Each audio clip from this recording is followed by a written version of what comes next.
Di tengah ramainya aktivitas warga tak membuat pelaku pencurian takut melancarkan aksinya.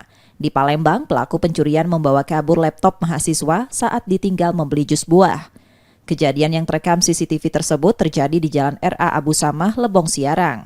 Pelaku mengambil tas berisi laptop korban di sepeda motor yang ditinggal tak jauh dari kedai jus buah. Pelaku terlihat menggunakan atribut ojek online. Korban menerangkan pencurian itu dilakukan pelaku hanya beberapa menit setelah ia memarkirkan sepeda motor. Korban menyadari laptopnya hilang saat di perjalanan pulang dan kembali lagi ke kedai untuk memeriksa CCTV. Korban juga tak mengenali pelaku dan ditengarai bukan warga setempat.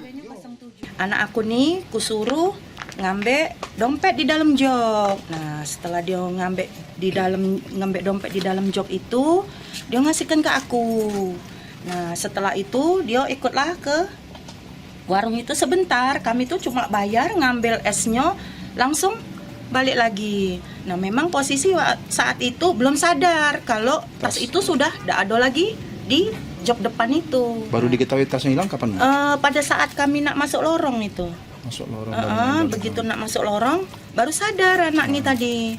Bu, kemana tas aku? Loh, tadi kan kamu yang bawa. Nah, itulah setelah itu kami balik lagi. Kerugiannya 1 buah laptop, dompet itu isinya uang, KTP, BPJS, dan kartu-kartu yang lain.